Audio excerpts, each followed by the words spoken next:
Good evening, everybody. As it's 6 o'clock, we will make a start on our annual general meeting. So it gives me great pleasure to welcome you all here tonight at our annual general meeting for the financial year of 2023-24. This is an opportunity to bring the community together to ascertain the progress within our council and the delivery of services. I would encourage all the residents to read the annual report, as it does reflect the performance of the council using the themes of our 2014-2024 strategic plan. Details will be presented later in the meeting. The Kentish and Latrobe councils have developed a shared services model where the indoor and outdoor workforces have been consolidated into a single focused service delivery entity. Kentish Council is committed to building on the success achieved to date through the shared services model.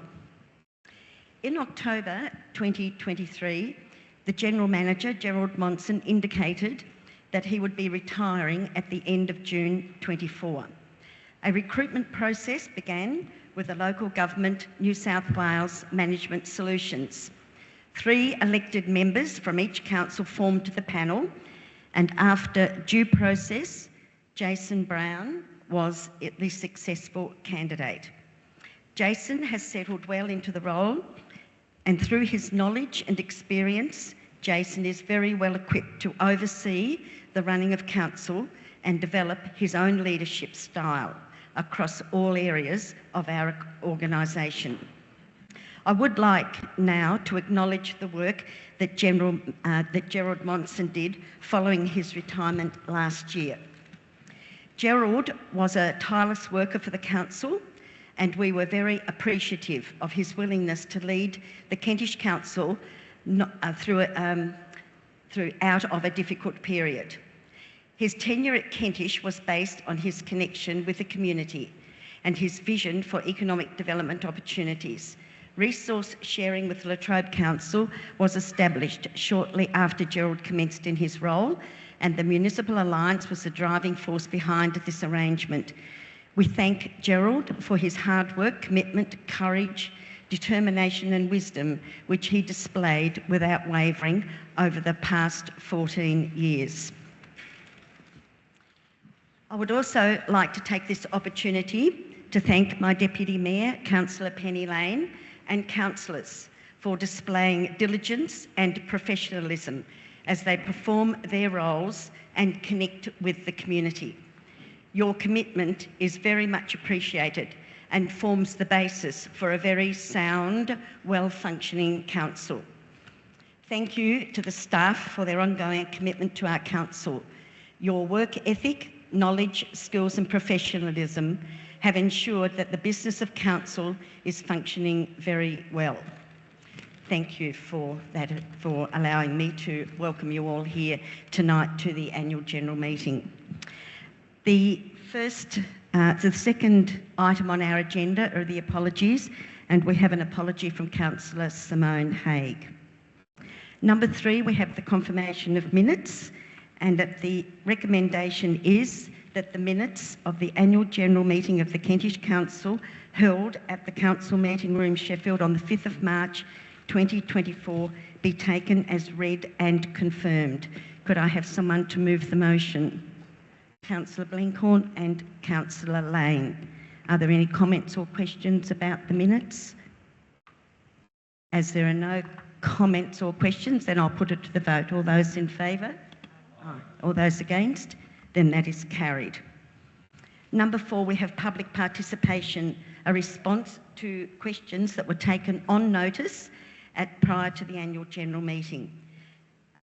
There was a question from Sam Ralph from Sheffield, and we have a recommendation that the responses to the questions from Sam Ralph at the annual general meeting held on the 5th of March 2024 be received and noted. Could I have someone to move that?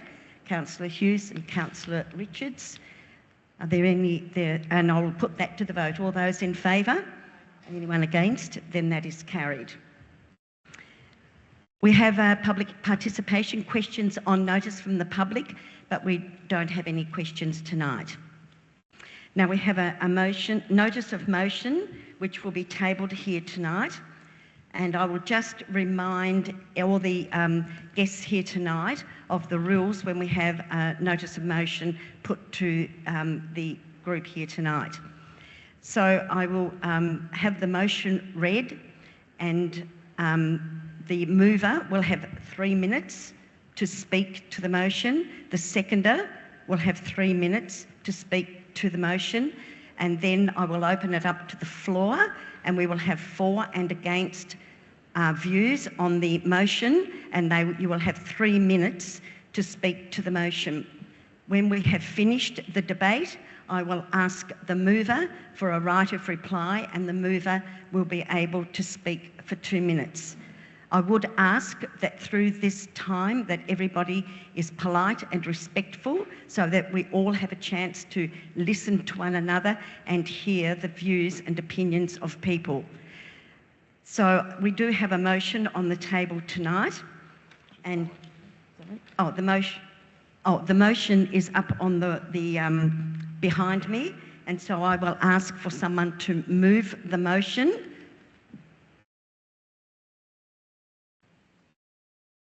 Are you moving the motion, Robin? Right, you're moving the motion. Could I have a seconder for the motion? So, Robin, if you could just stand up.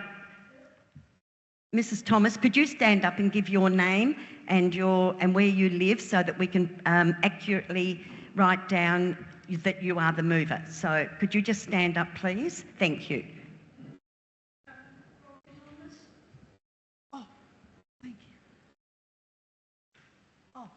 I just need your name and address now, that's all. Robin Thomas, residential? Yep. 1161 Union Bridge Road, Paradise. Thank you. Could I have a seconder, please? Could you stand and give your name and address, please? Yeah, Andrew Stanley, 23 Ennis Avenue, Royalton. Thank you. Thank you, Mr. Stanley. Then I will ask Mrs. Thomas, you have 3 minutes. I don't think you will need to read out the motion because everyone can read it up on the board behind me, but you have 3 minutes, please, to speak to the motion. Thank you.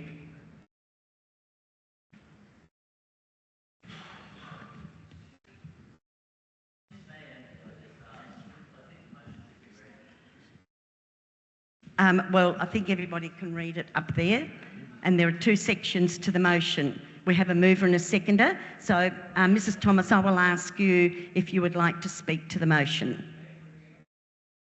Thank you. Yes. Hi, everyone.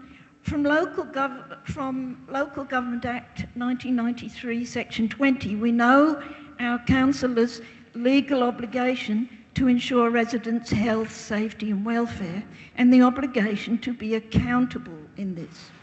For the last 5 years, the Therapeutics Goods Administration has been the principal body all our health authorities have depended on. Now, trust depends on accountability, and accountability depends on evidence. Our trust at the moment is visiting the bathroom. Now, let's admit it, the poor TGA works under a massive burden of conflict of interest, 96% funded by their medical products manufacturers, including Pfizer and Moderna. Besides this, answering a question in a parliamentary inquiry, the TGA said they had no responsibility for Australians' health, their job being to review new medications. From our motions exhibits, it seems the TGA has pretty bad work conditions. No modern lab testing tools for detecting true levels of cancer DNA contaminating particles, no tools to detect nanolipid protection of these particles so they can gain entry to our human genome, and absolutely no laboratory equipment whatsoever to detect any SV40, a highly toxic cancer causer. So sadly, our principal expert body expert body, in inverted commas, to which we're constantly referred, gives no accountability for public trust. In fact, it turns out our TGA hasn't yet given any substantial scientific evidence for our government's claims of the jab's safety and effectiveness, rather relying on unverified assertions, being inexplicable and then being inexplicably shy with any critical proof for accountability, with many documents redacted. Are they somehow inconfident of their claims? Are they too embarrassed about their lab equipment? You have 30 seconds. Thank you. Meantime, the stats for excess deaths from several countries' governments and our own are found to clearly correlate with each country's and area's jab rollout timings. The worldwide expert laboratory evidence of Dr. Spiker and other top scientists in the Honourable Russell Broadbent's exhibits completely denies the misinformation. The 3 minutes are up, Mrs. Thomas, so could you just two take lines, please? Two lines, thank you, and that's all. Completely denies the misinformation we're instructed to accept by our health authorities. In fact, the evidence is so indisputable that to claim the TGA as a peak health administration body is to tell Australians an untruth. Misinformation indeed. Thank you, Mrs. Thomas. So we have a seconder to the motion. Mr. Stanley, would you like to? You've got 3 minutes to speak to the motion. Friends, family and members of the Kentish Council, I stand before you today to second the heartfelt plea of our dear friend, Robin, who has tragically lost her sister to this rollout. We are here not to debate, but to acknowledge a profound loss and seek answers for our community. Here are the points I've emphasised. The nature of the rollout is a matter of public record that at the beginning of the COVID-19 pandemic, then Minister for Health Greg Hunt described the vaccination rollout as the biggest experimental trial in Australia's history. This was not a standard, fully understood medical intervention. This statement, while initially framed within the context of urgency, now carries a heavy weight as we witness the consequences. The shifting narrative of observed adverse events. Just lost my phone.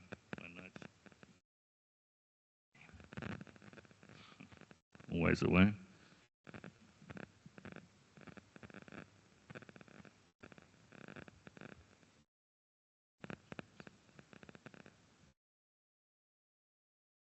Bear with me.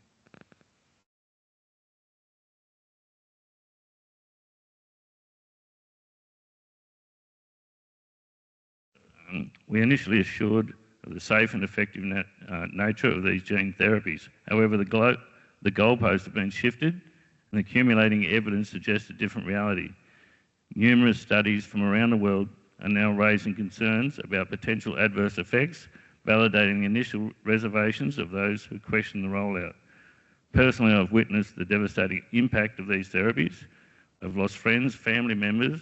My wife lost her sister, nearly shattering our marriages because of the consequences. Through my work with the local food outreach, Ecclesia, I've seen firsthand the increase in palliative care patients, sudden deaths, recurring cancers and heart attacks.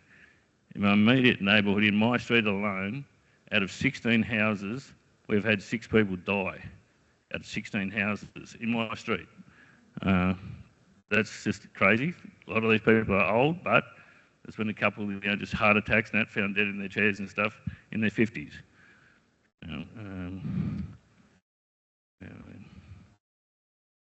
There's a growing number of car accidents involving medical episodes. One just today in Stanley, where the person has passed away sadly and hit a pedestrian as well. We've had a couple down here in Railton in the last few months. We had 3 accidents down there. I'm not sure on the last one. Have 15 seconds, Mr. Stanley. Yeah, we'll just go a little bit further. The call for local action and accountability. We are not asking for much. We simply requested our elected councillors fulfil the duty, listen to their constituents with the Kentish Council boundary, We urge them to prioritise the well-being of the community over external influences, including those from organisations like the WHO, which lack intimate knowledge of our local realities. Thank We are you. not statistics, we are individual families and community of mourning. We implore our councillors, including Councillor Blenkhorn and Mayor Kate, to acknowledge the suffering we see around us. We need local leadership to investigate the address Thank you, of Mr. these Stanley. I concerns. think the I'm 3 nearly minutes is finished. up. I'm just Thank about you. there.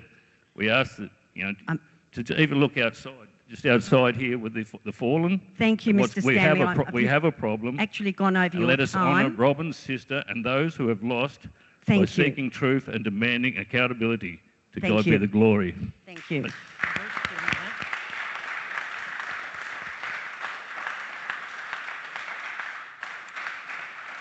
Now I will open it up. I will open it up to the floor. If anyone would like to make a comment, I'm going to alternate between for and against the motion, and I would ask you please to stand up and give your name and your area where you are living, and please remember it is 3 minutes that you have to speak to the motion. Thank you. Who would like to speak to the motion? Thank you, Councillor Blenkhorn.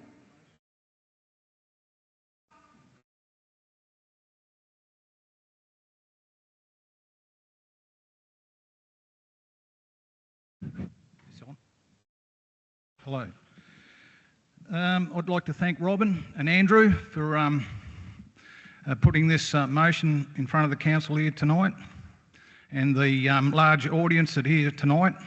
This is the biggest turnout I've seen at an AGM in 10 years since I've been on the council. But anyway, I'd like to start my support by saying, over the past few months, independent scientists from at least 9 separate laboratories, including an FDA credentialed lab, have confirmed the DNA contamination in mRNA COVID-19 vaccines is a real issue. Some of these findings show contamination levels up to 145 times over the TGO's own safety limits, and now unexpected DNA sequences, including SV40 elements, which help DNA enter the nucleus, have been found in the blood of Australian vaccinated individuals. But instead of investigating this properly, regulators have brushed it off as misinformation. That's what we got from the Health Minister. They're all misinformation. Anyway, here's the thing. Through Freedom of Information requests, we know now that TGA is well aware of these risks. Internal emails confirm they've acknowledged the foreign DNA can integrate into the human chromosomes and that there is a potential risk of disrupting genes that protect against cancer. That's a pretty big ideal, considering we were told DNA integration wasn't a concern. The TGO's own adverse event database has over 140,000 reports, including more serious cases and deaths than all other vaccines combined. In the last 50 years, that's not fear-mongering, that's data. And it's data that deserves a real response.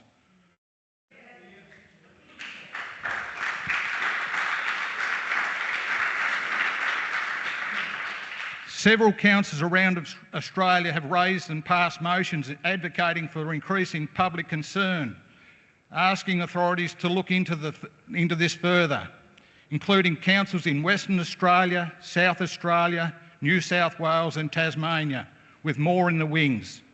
This is an issue that is clearly not going to go away, and this council needs to ask itself what side of history would like to be on. And before you say not our problem, can I remind you, fellow councillors, that you put social media posts up clearly recommending the COVID jab in this community. Thank you, Councillor Blenkhorn.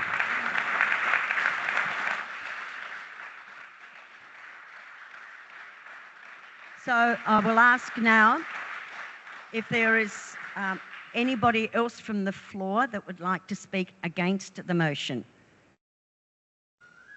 Is there anybody else that would like to speak for the motion? Yes. Would you just stand up, give your name and where you live? Thank you. Can he speak? No, he's not. My name's Cush Allison, Portsaroo. I'm here tonight as a stood-down councillor of the Trobe. I stood down, I didn't resign. All these councillors up here know. Excuse me, I think as it's the motion, I think you have to I'm be speaking for the motion, so I'm making the relevance. This is electors in the Kentish municipality, and you're not an elector in the... Anyone can make a comment or ask a question. You can't, under the regulations, it's open to any resident. Mm. So my understanding of this is of various things. The main reason I stood down was fraudulent deception. And now, tonight, we did not read the motion. That is deception. To the public that are watching, possibly an international audience is watching. And then also, here is off the council website in December, and I would not think it's changed, school immunisation program. Council also conducts a school immunisation program for all schools within the municipality. Consent forms are delivered to each school for distribution to those students that are eligible to participate in the program. An information sheet in relation to each vaccine will be provided with each consent form. And that's what this is all about. You've received information in December. You've received information today. As professionals representing the community, you should have read all of what you have and done your own research in that 3 months. So any vote you make tonight, or if this motion gets up at the next general meeting, will be made with informed consent. And I'll finish with that. Thank you, Mr. Allison.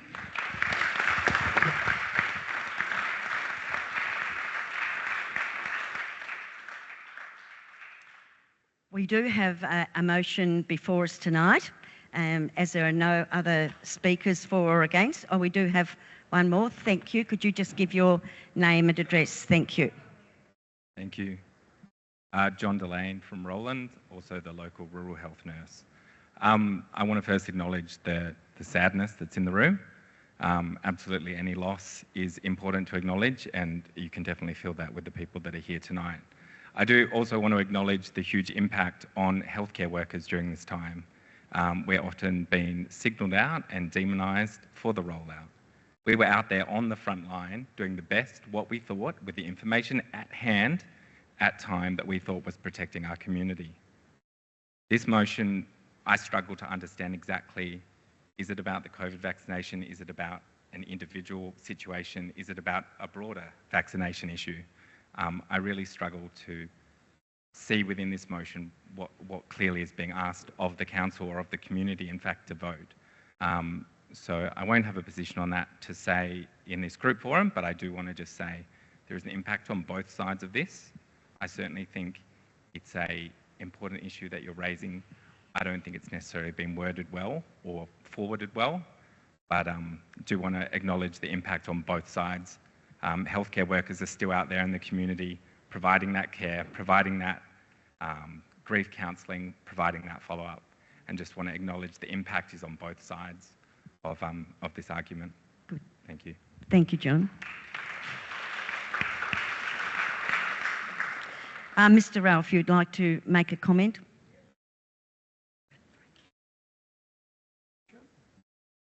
I had the jab. I had side effects. I had side effects to it, and after the third phone call to them, they offered me compensation for the troubles I was having. So therefore, it wasn't good to me, so therefore I will support the motion. Thank you, Mr. Ralph. We have one other comment over here. Thank you for taking the microphone around. We appreciate that. Thank you. Yeah, Darryl Poke from Latrobe. I'm in support of the motion. and it's already under police investigation. It's the event number in New South Wales so far is E83783821, and you people are going to be held out and hung up to dry, honestly. And that's my concern for you people as well, the community, and I've been an emergency service response, so my heart goes out to them too. But I just want you to know we can't sweep it under the carpet anymore. Thank you for your comment. Right. Thank you.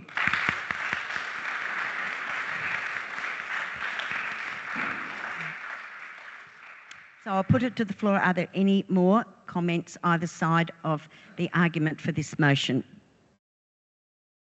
As there are no more comments, then we have a motion, and the first part of the motion is that we would receive the exhibits and findings as per the attachments, and that in the light of the information contained in exhibits 1, 2, 3, 4 and 5, that council will resolve, and there are 4 points up there that council will resolve to do. So I am going to now put the motion, oh, sorry, I've got one more thing, a right of reply from the mover. So Robin, if you would like, you've got 2 minutes, if you have a right of reply as you are the mover of the motion. You have 2 minutes. I did ask to read the motion too. Okay, but that's a pity. Anyway, 3 minutes. Okay. Other Australian councils are obviously getting the correct information and are fulfilling their legal obligation to read it, especially relevant to their Act's primary function of duty of care. This honours our electing of them, of you guys, trusting them with our duty of care, with verifiable accountability, also being their legal obligation, as stated in the Act. Any authority can claim anything with words only, but only evidence can provide accountability. If it comes to the lives and health of our loved ones, we will always hunt the truth. There's by now an overwhelming amount of contrary evidence to the TGA claims, coinciding and still emerging from many disparate, highest credentialed sources. We're not going to be able to believe claims purely because they're made by a self-assigned authority. These extremely toxic, genome-altering, cancer-giving and immunity-degrading substances, with no informing the public of their contents, has been and is criminal assault. Thank you.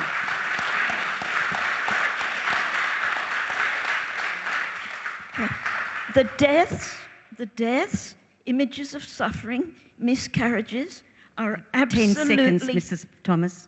Are absolutely heartbreaking.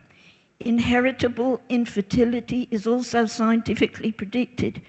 With rife censorship of the media, people are unknowingly playing Russian roulette. Thank you, Mrs. Thomas. Excuse me, Kate, I only have 3 lines, please. Well, let her finish. Thank you. Please. With rife censorship of the media, people are unknowingly playing Russian roulette with different batches of experimental injection, a game about money-making, pushed with fear and absence of information, extremely illegal. After reading all exhibits, we request fully informed consent be sought for any continuing Kentish medical worker asked to administer these highly dangerous substances. It's so obviously moral common sense. Thank you.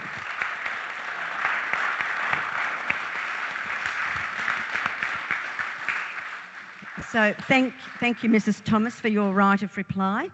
So we have the motion up on the board behind me. And so I'm now going to put it to the vote. I will remind everybody in the room that you can only vote if you have a yellow card, because the yellow cards are given to people who are electors in the Kentish municipality. If you do not have a yellow card, you are not eligible to vote on the motion. So please take that into consideration.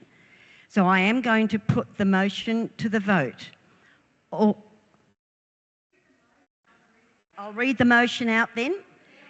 There is Exhibit 1, which is a report by Dr. David Spiker. Exhibit 2, a letter from the Honourable Russell Broadbent. Please do not interrupt or I will ask you to leave the room. Exhibit 3, follow-up letter by the Honourable Russell Broadbent. Exhibit 4, a follow-up letter by the Honourable Russell Broadbent. And Exhibit 5, a letter to the Editor of The Australian. In light of the information contained in these exhibits, the Council will recognise this matter of a public advocacy issue with potential public health implications, advocate on this public health issue to ensure community welfare and trust, affirm one of our primary functions of the Local Government Act of 1993 to provide for residents' health, safety and welfare, and that we do so with consultation, involvement and accountability. Seek further scientific investigation on the above findings and the claims of the DNA contamination from our expert Federal Government Gene Technology Technical Advisory Committee, requesting their reports be forwarded to our Council, our Deputy Chief Health Officer, State and Federal Health Ministers and Prime Minister, with full and transparent provision to the Kentish community on all reports. I'm going to put it to the vote. Remind you that you can only vote with a yellow card. All those in favour? So we need to make a count. Could you keep your cards up so we can do an accurate count, please?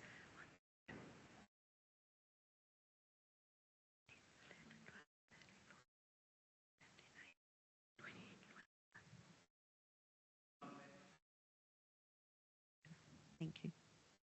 22. Thank you. We had 22 in favour of the motion.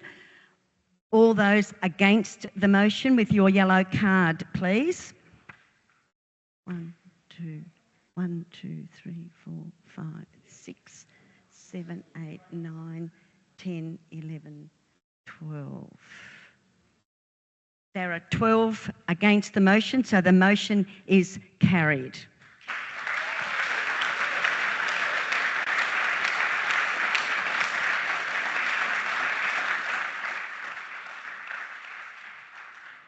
Thank you, everyone, and I do appreciate that everybody who spoke were respectful and polite, and thank you for adhering to our rules here tonight. So we will go on to the next agenda item, and that is the presentation and adoption of the, I beg your pardon, we've got number 7, which the elector's submission to the annual report, but there were no submissions received in writing to the General Manager by the deadline of midnight on Sunday the 9th of March. So we will go on to number 8, which is the presentation and adoption of the annual report. And I will now hand over to our General Manager, Jason Brown. Thank you. Thank you, Mayor, and it's great to see so many people here tonight interested in Council's activities and what's going on in the local community. Our presentation this evening provides some highlights of the 23-24 annual report, and we've framed it up using the strategic themes of our 2014 to 2024 strategic plan, which are the community and economic development. The second one is assets and infrastructure, development and regulation, and finally governance and organisational development. So you'll hear from Mayor Kate, Cameron Parsons, our Manager Corporate and Business Services, Mike Mowat, our Acting Manager of Assets and Infrastructure, and Jan Phoebe, Manager Development and Regulatory Services, as we make our way through the presentation. Our annual report for 23-24 financial year has been prepared in accordance with the requirements under Section 72 of the Local Government Act, and a full copy of Council's financial statements and the unqualified audit opinion from TAS Audit Office is included in the annual report and available via our website, or from the office if you wanted to call in there and collect one. I note the lateness of our AGM and publishing the annual report this year. However, I wanted to assure you that we did submit our report through to Tas Audit Office on time for the first time in 4 years this year. However, we did experience some delays making our way through the audit and resulting in the audit opinion coming through later than planned and resulting in our AGM today.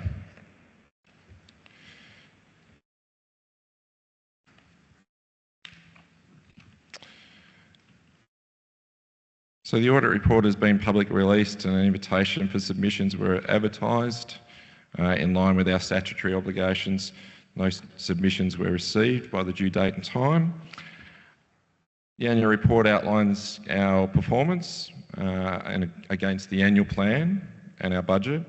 The initiatives contained within our annual plan and budget are guided by the direction as set out in our strategic plan 2014 to 2024. So the strategic plan outlines a vision for the community, and it states that Kentish is known as a distinctive place where people want to live, for its caring community that celebrates the arts, diversity and the awesome natural environmental and its vibrant local economy. So if we could just move on to the next slide. I think it's always important to reflect on the diversity of services and the area that we cover in local government, particularly up here in Kentish, where we're covering 1,187 square kilometres and home to approximately 6,831 residents. So our population has had a small increase year on year over the past 3 years to average an annual increase of about 4.1%. And we've provided a range of services to this steadily increasing population, including the provision of 6 community halls plus the Sheffield Visitor Information Centre, our 4 sports and recreation grounds, 14 parks and reserves, 2 waste transfer stations in Sheffield and Wilmot, and 2 active cemeteries with 9 others in the municipality. Also important to recognise the vast infrastructure. We've got 273 kilometres of sealed roads, 198 kilometres of unsealed roads, and 104 bridges and culverts, 26 kilometres of footpaths, and 19 kilometres of stormwater, and 114 hectares of public open space. We live in a great place, and there's a lot of area for us to cover as a council, as it is for you to explore in the community. As we make our way through, I think, and celebrate all of the things going on, it's important, as I say, just to reflect on that vast area that we do look after. I'll hand over to Mayor Kate to update us on the highlights of the community and economic area. The community and I think that's not quite on, sorry, is that right? The community and economic development area of council is really, really important, and I know that a lot of community groups are very happy and get the support that they need from our staff at the council. Whenever there's a function on, they know that they can get the right advice from our staff at the council.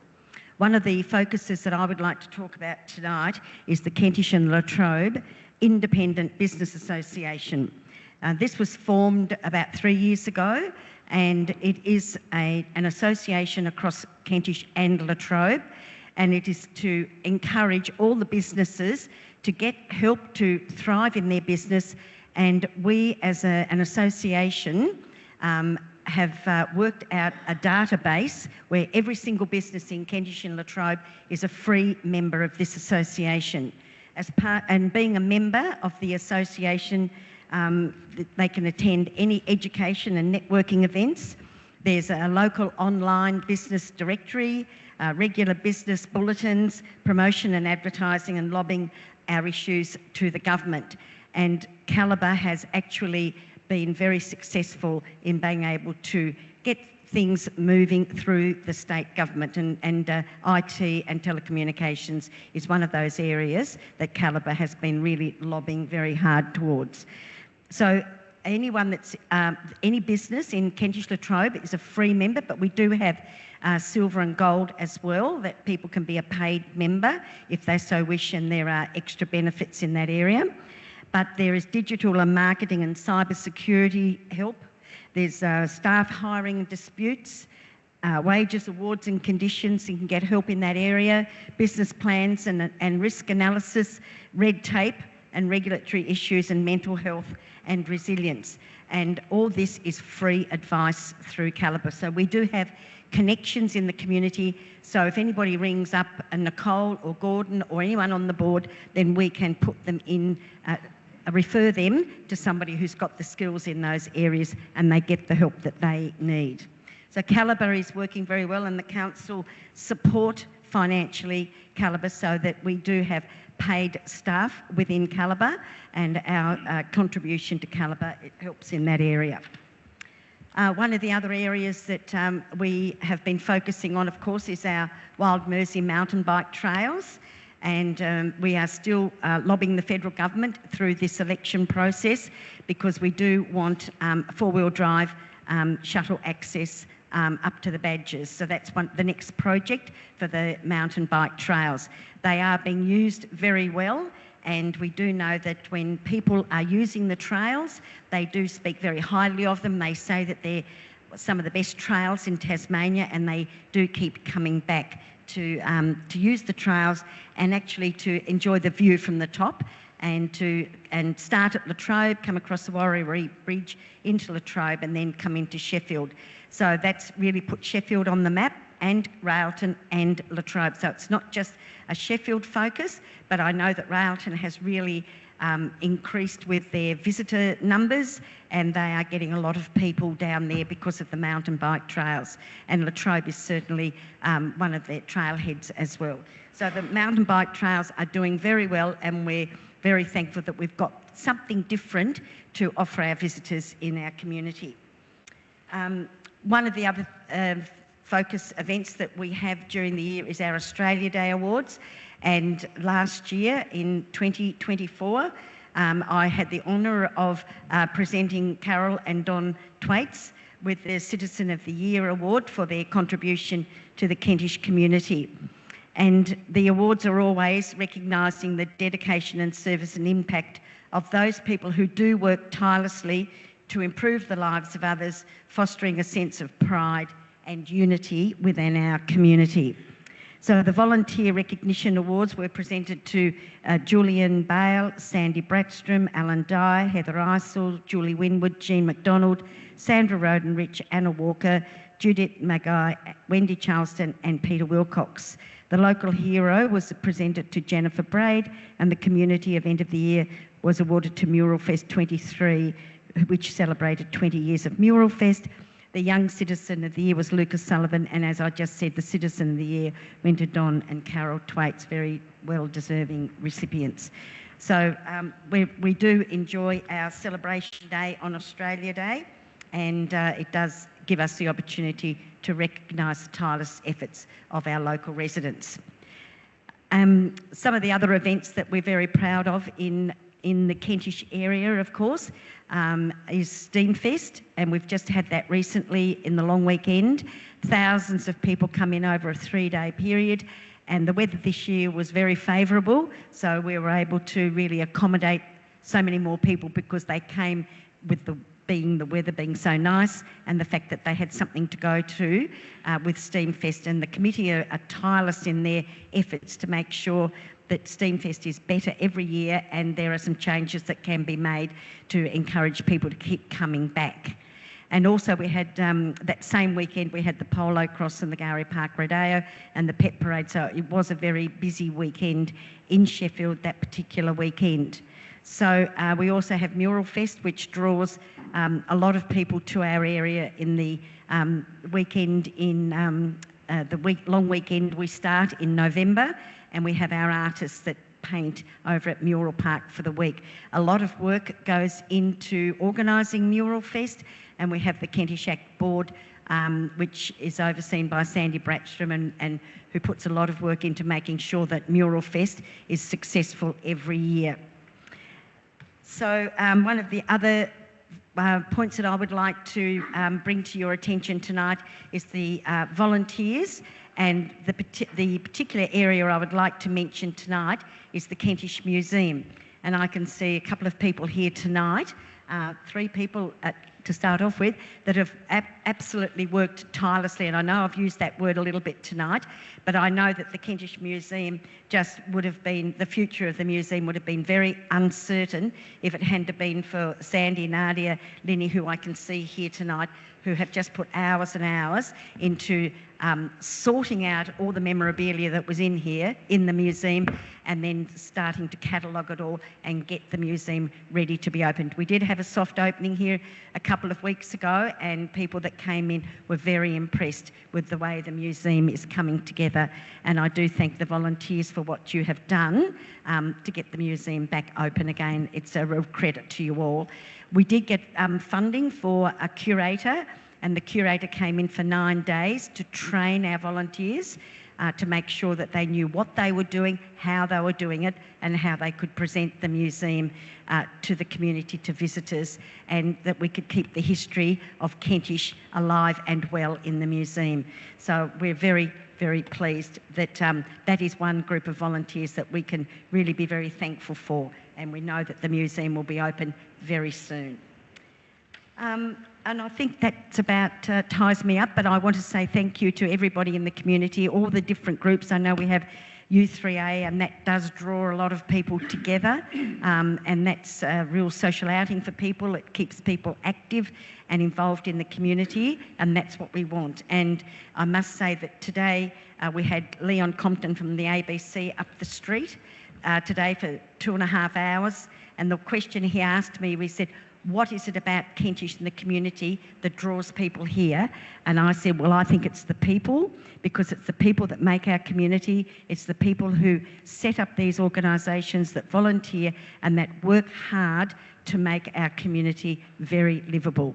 So thank you, all those people and everybody that makes our community such a wonderful place to live. Thank you. I'm going to hand over now to Michael Mowat, who is our Operations Manager and at the moment is our Acting Manager for Infrastructure and Assets. So thank you very much, Michael. I'll let you take over now. Thank you, Mayor. Welcome to everyone here today. It's great to, want to say again, great to see a great turnout. It's always good. A couple of things I'll go through. I'll just need to get my notes right. Sorry. The infrastructure incorporates management of the road network, stormwater infrastructure, parks and gardens and council-owned buildings. Council delivered this year, or in the last year, sorry. Council delivers a capital works program value of 4.2 million, which consisted of 2.7 million spend to renew our current assets and a 106 million spend to provide new assets or upgrading existing assets. The largest three projects based on cost within the capital works program was the plant and equipment replacement at 1.4 million, the road reseal and resheeting program combined at 507,000, and the Sheffield Main Road curb and channel extension at 456,000. A couple of projects of interest included the extension of the Railton Neighbourhood Centre at a cost of 173,000. This project was aimed at extending the building towards the rear of the property, enhancing the centre's functionality and providing an improved environment for members and visitors. The scope of work included the following: the adding of extra room at the rear with an upgraded kitchenette facility, incorporating disability amenities for increased accessibility, constructing a new covered area to accommodate various activities and events, and installing a new reverse cycle aircon unit for improved comfort and efficiencies, installing a solar system for energy efficiency and reducing the operational costs overall. AJR was our contractor for the project and the work was very commendable. The completed extension has now allowed the Railton Neighbourhood Centre to accommodate more members, offer additional activities and provide a safe and friendly environment for the community. The new covered area has created inviting space for members to socialise and hold functions and engage in creative pursuits. Additionally, the market garden, which extends approximately 30 metres of the covered area, now boasts a variety of fruit and veg and plants, further enhancing the centre's offerings. The next one that the Railton flood mitigation.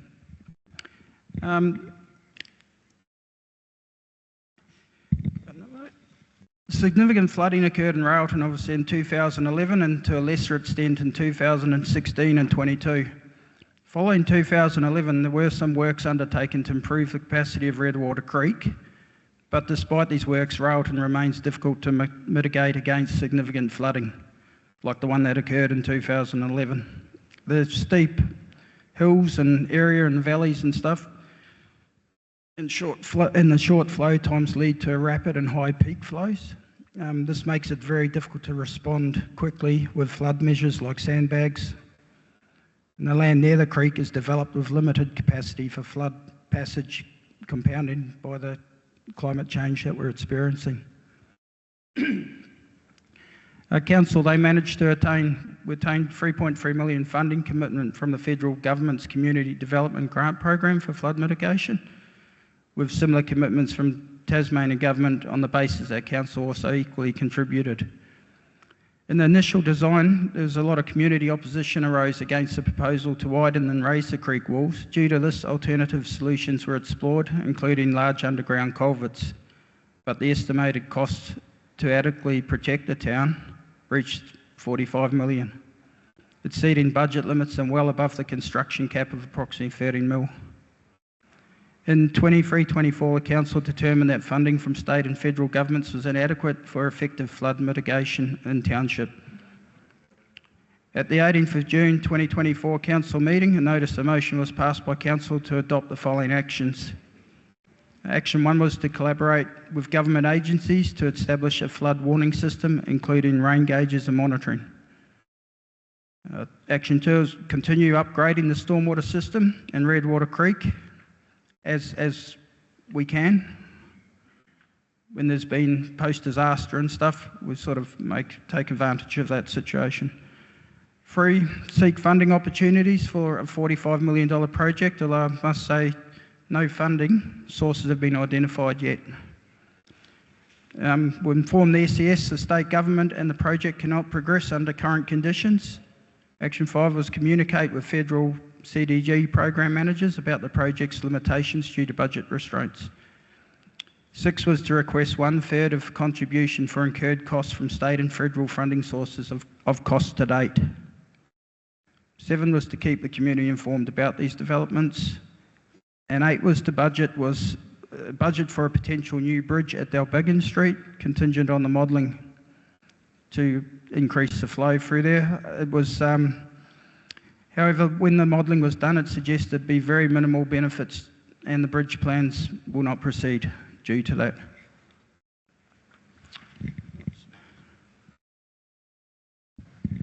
Well, the next one is Kentish Park. Kentish Park, back in October 23, it was handed the ownership of Kentish Park back to the state government's Parks and Wildlife Service as a result of safety concerns and being unable to reach a common sense agreement with the Office of Tasmanian Economic Regulator regarding the costs associated with providing camping facilities at Kentish Park. Under Parks and Wildlife Management, the only toilet block at the park had been closed, and it is noted that the closest amenity is over 13 kilometres away, being back in Sheffield. Parks and Wildlife indicated that they have no intention of maintaining the existing toilets at the park and close them permanently. Council has, however, received an election commitment of $150,000, and we aim to have the old toilet building upgraded and functional by November 2025. I'll now hand over to Jan Phoebe, who will take us through the development and regulatory highlights. Thanks, Michael, and evening, everybody. The Development and Regulatory Service Department incorporates planning, building, environmental health services and animal control. Council completed 88% of the projects and initiatives that were set out in our annual plan under the planning and building activities. Of the 26 actions, 23 were completed, 2 were in progress at the end of the financial year and 1 was delayed. Further information in relation to these activities can be found on page 45 of the annual report. Trends over the past 3 years show that regulatory applications submitted to Council are generally declining. An impact, we believe, being the higher interest rate environment affecting household spending and private investment decisions. Council received 75 building applications compared to 90 for the previous year, and 99 development applications compared to 117 for the previous year. Nevertheless, the building and planning applications received by Council for the 23-24 year provide a conservative estimate of private investment in Kentish equating to $15.2 million. We move on to the Tasmanian planning scheme. The Tasmanian government is reforming the state's planning system and has introduced a single statewide planning scheme for the state called the Tasmanian Planning Scheme. A major strong community interest has been the drafting of the Kentish local provision schedules as part of the transition to the new planning scheme. The Kentish Local Provision Schedules, or LPS as we call them, was lodged with the Tasmanian Planning Commission for their consideration on the 5th of June 2020, so many years of work. Council was directed to exhibit the draft LPS and seek submissions, so we advertised between May and July last year. Submissions received were considered by Council and then lodged with the Planning Commission together with councils supporting what we call a Section 35 report under the Land Use Planning and Approvals Act. The Planning Commission held hearings here in Sheffield in relation to the submissions that were received back in April 24. Following the hearings, the Commission issued directions to a number of parties to provide further information on a response submission.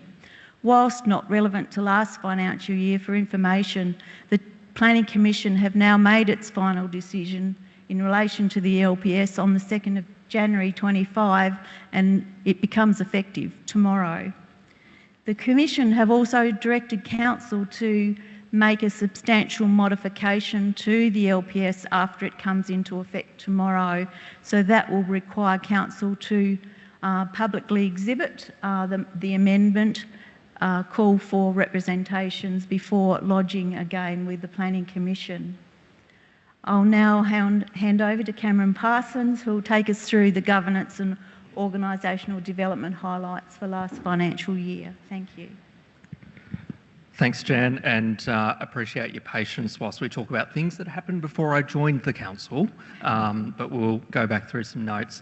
So governance and organisational development for us includes our advocacy, leadership, governance, financial management, employee development and risk management. All exciting things. I think one of the bits that we'd like to acknowledge is that during this period we introduced live streaming for all of our council meetings, both to increase transparency but also accessibility. So it allows residents to easily view council meetings in real time, even when they're not able to attend in person.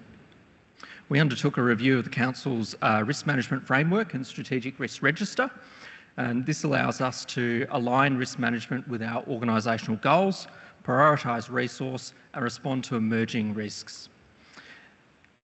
A big piece of work during this period related to the Future of Local Government review, which was commissioned by the Tasmanian State Government and commenced in January 2022 to ensure the system of local government is robust, capable and ready for the challenges and opportunities of the future. So the review was planned over 3 stages.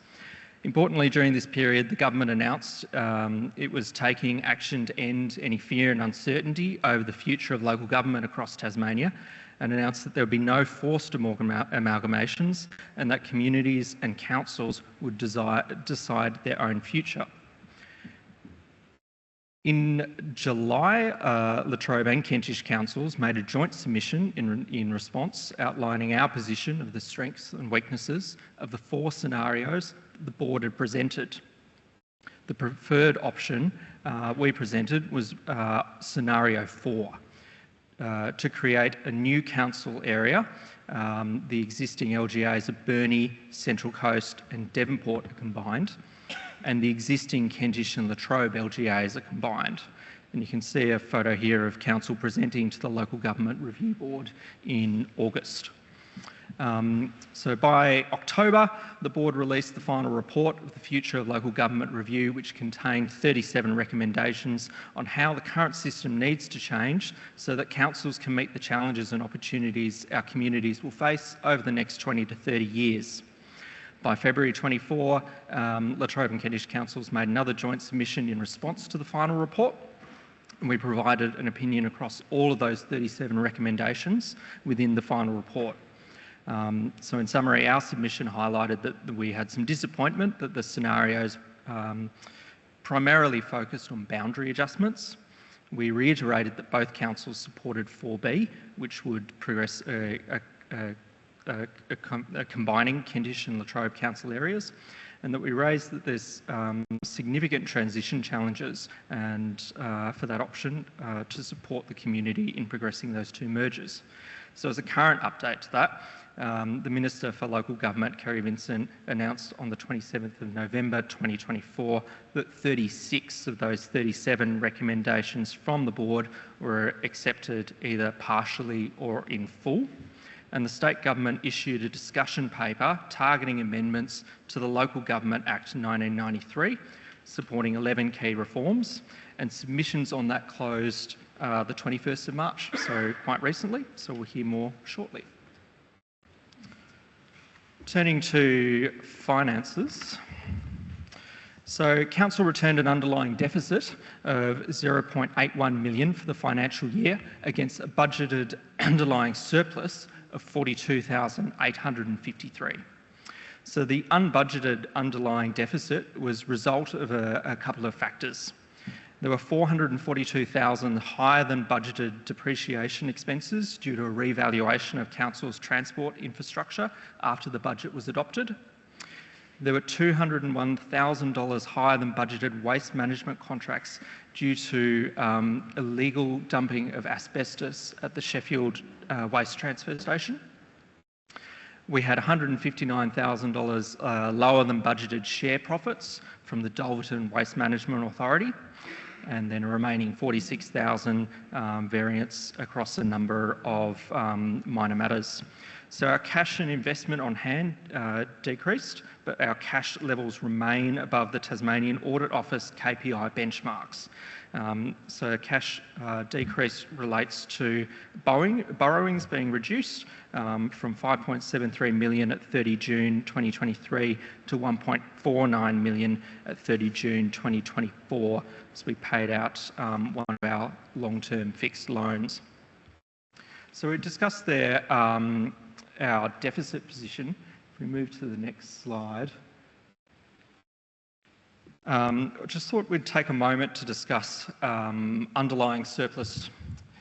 So Council's financial management strategy has been reviewed recently and has us expecting to return to an underlying surplus from 2027-28 and an average underlying surplus of 273,000 over the 10 years from 2024 to 2025. And we're again reviewing this as part of the current financial year budget process. Underlying surplus is required to grow and invest in our community. So the intent of the underlying surplus as a measure is to show the outcome of a council's normal or usual day-to-day operations. So it's about comparing recurrent expenses with recurrent income. So just like our home budgets, if we don't put away money for the future, we aren't growing a nest egg to respond to opportunities and challenges. And this can include building new infrastructure for our community or responding to extreme weather events. Council has run a deficit over the past few financial years, and this effectively means that we've been drawing down our nest egg in general operations. So we need to focus on returning our budget position to an underlying surplus. Whilst we've talked today about some of the new infrastructure that we delivered for the community, it's important to note that everything new that we build comes with a cost to our business. We need to operate it, we need to maintain it, and we need to depreciate it. So we're focusing on our renewal efforts to better love the assets we already have. A key example of that would be the renovation work done to the hall at Barrington. There was a significant investment from council, and it's a great example of the importance of the renewal investment. We recently had to close this town hall due to a safety matter, and we moved down to Barrington for a period of time. Barrington Hall admirably stepped up to fill the gap, including hosting International Women's Day lunch for 90 people. So it's great to have those assets being loved and looked after in the community. That's me.